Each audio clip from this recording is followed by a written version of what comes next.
got pretty discouraged making these videos. Part of it's because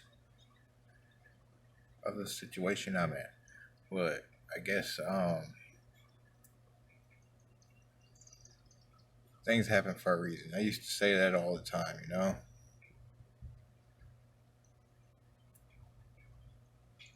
A lot of times it's to learn something from. Uh,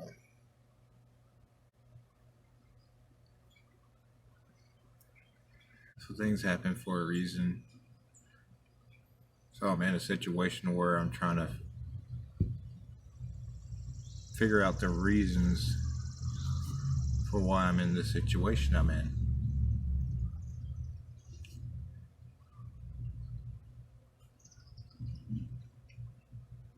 A lot of it has to do with, I feel like, anyways, um,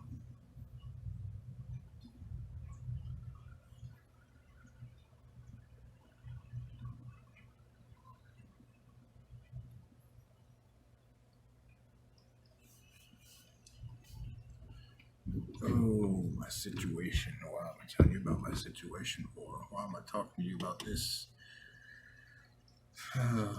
What's independence mean to you?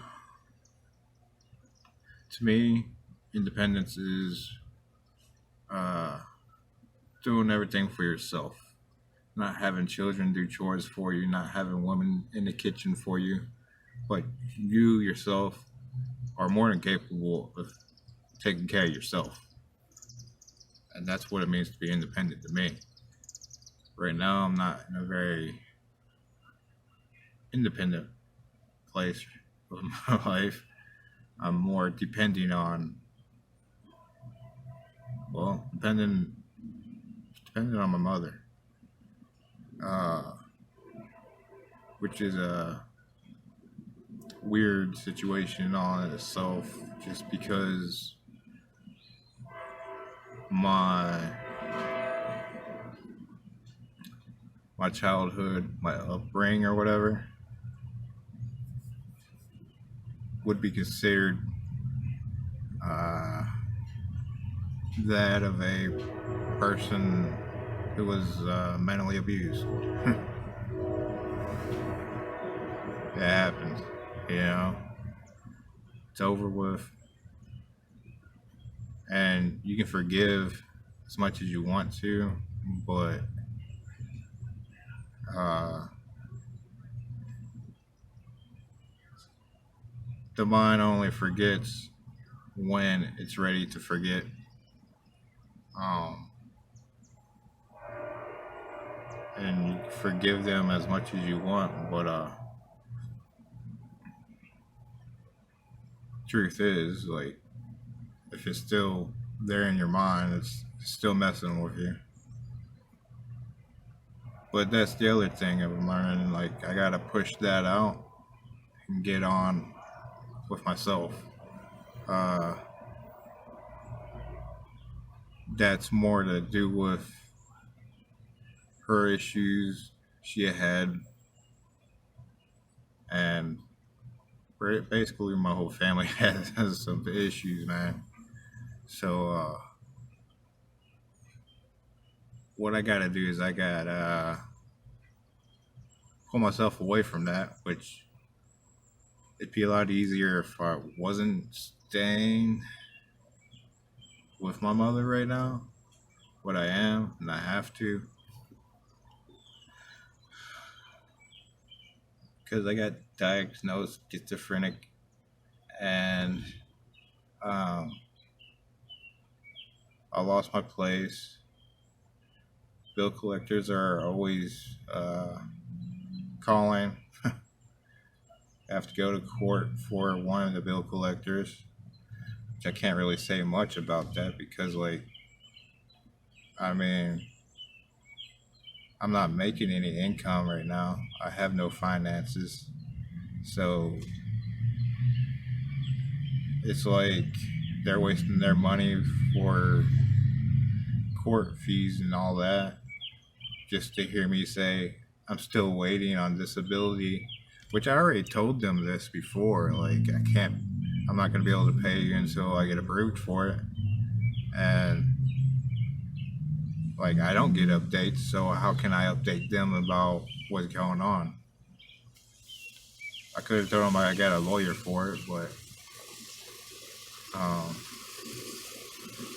and that's what I realized I made a mistake of, was I should have picked up the phone and let them know I'm still waiting on disability. I did that with another one. So we're good there. You live and learn, you know? Life is what it is. Sometimes it's hard and harder than other times, you know? The whole thing about this whole disability thing, waiting this long, like, is really making me think, how did they come up with their diagnosis? Like, what made them believe I was schizophrenic in the first place? And I never even asked my psychologist like this before, but I'm really getting to the point to where I'm gonna start asking, like, why am I schizophrenic, and how did you arrive at this diagnosis? That's kind of basically where I'm gonna go from here on out, and see what I can do with all that. Like, did they test me while I was sleeping one night? I don't know. It's just things that run around in my mind that I want to know answers to. Because, like, I was doing some research, and hyperphantasia is considered having a very vivid mental imagery in your mind, and and uh, and that's what think I have, is this hyperphantasia. But at the same time, it's like, I think people with hyperphantasia, like, that's something they control, you know? Perhaps not being able to control the hyperphantasia is a form of schizophrenia. Like, I don't actually see people, like, right in front of me, kind of thing, and talking like, "Hey, how you doing? Yeah, it's good to see you." I mean, you'd imagine somebody there, but it's not like that. So what happens with me is, like, it's more like reels pop in my head, or people pop in my head, and it's very vivid mental imagery, like hyperphantasia. So that's what I'm thinking. Like, I need to get to the bottom of this and actually ask them what's going on. Like, why?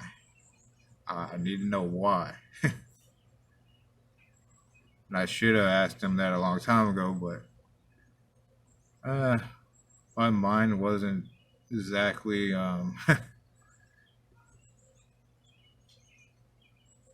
I just always felt like there was something wrong with me my whole life, because, like, I'm not very good at socializing with anybody, especially about light conversations.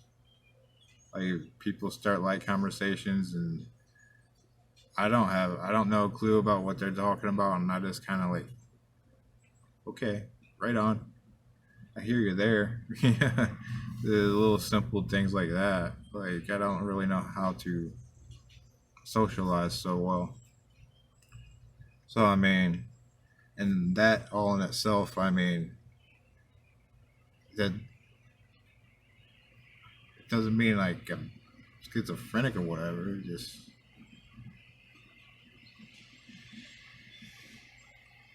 but yeah. So that's what I kind of want to get to the bottom of. I'll keep you guys updated with that.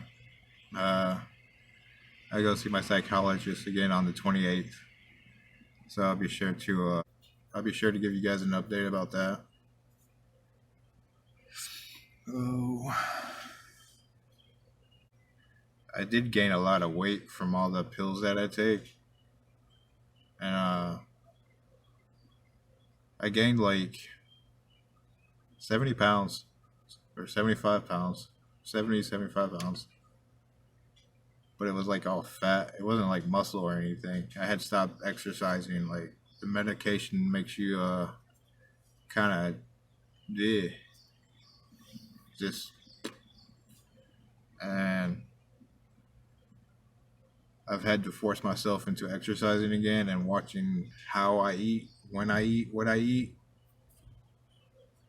More so just how many times a day I eat. Like the medication, like it seems to affect your metabolism and how often you eat. Like it makes you hungry, so you eat more than you need to, which makes you fat, and that sucks. But fortunately, I have been getting back into some exercise routines, or I've been able to get into doing some more exercises. Um, I haven't been doing sit ups though. I've just been doing leg lifts. Like I really miss my sit up bench. Like that thing, I made it specifically to fit my size, like my legs and all that, and I miss it. So I kind of want to just get on with life, man. Like I just feel like I've been stuck and here for longer than I needed to be.